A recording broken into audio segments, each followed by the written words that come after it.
I definitely bought my apartment through a reputable company. I got my mortgage through a reputable company, excuse me. And I believe that after a few years, they sold it. And when they did that, I got with a company that I felt was a predatory lender. But at some point, I did go through a period in my life where I fell behind because of a personal reason.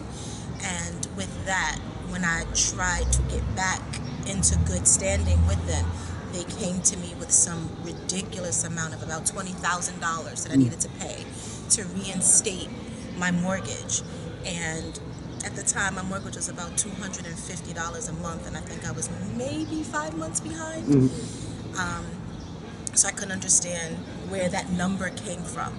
It wasn't even a bill. It was actually a letter stating that they were going to sell my apartment in some round circle. I don't even know what it was, but they were in the process of selling my apartment like one Saturday morning.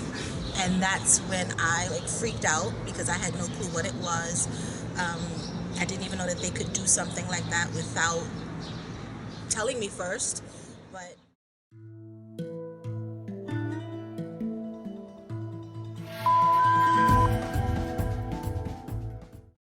Okay, my name is Segundo Woman. I had an issue with the bank that financed my car. That was State Farm.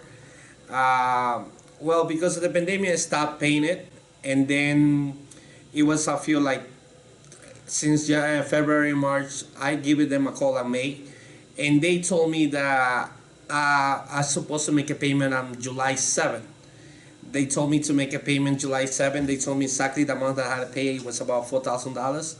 And once I make the payment, it's supposed to be a balance. It should be about like $600, something like that. And after I make the payment, they told me to call back so they can give me extended time to pay the rest of the money. That's what I did. When I called them, I got surprised. They told me that my account was charged off. That's what the word they used. That if I don't pay the $15,000, $15,800, at that time they would repossess the car. I spoke to many supervisors from State Farm, and they said the last time when I spoke to them, they told me, "Oh, we're gonna listen to the recorded." And then when they listen to everything, they say, "Oh, it was a misunderstanding." I say, "Okay, you accepting that it's misunderstanding. So just put it back. I can keep paying my monthly payment."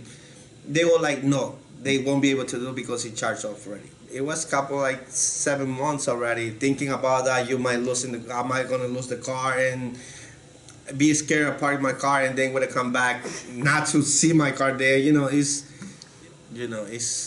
you feel trapped when you can't do anything. You're fighting with big companies, and when you don't have nobody on your side like you guys, I think they will do whatever they want. Yeah. Yeah.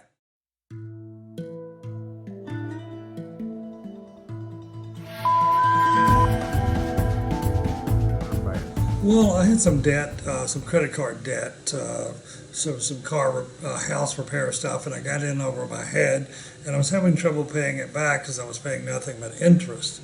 So somebody mailed me something. I called them. It looked like they were going to help me get out of debt using new laws that allowed you to start over. And it turned out 14 months later, like $3,000, they had not closed one account. They burned me. Well, I kept trying to tell them, this doesn't seem to be working. And they said, "Oh, you have to be patient." And one time I mentioned getting out of it, they started yelling at me. And were you paying for the service? Yes, it cost me about $3,000. Yeah, that's a lot of money to me. Feeling dumb that I got scammed, and their wording, everyone was pointing out that even getting the money back, the way they worded it, they make it look like they're not a debt relief company or something, so that's hard to nail them, it's hard to get them. Yeah, Mr. Levier was current on his credit cards at the time he signed up, and they encouraged him to stop paying on his bills and pay them instead. And all of that money went into their pockets, not a cent went towards the credit card companies. I don't know if they would have actually even marketed this product in New York if this law was on the books. Yeah.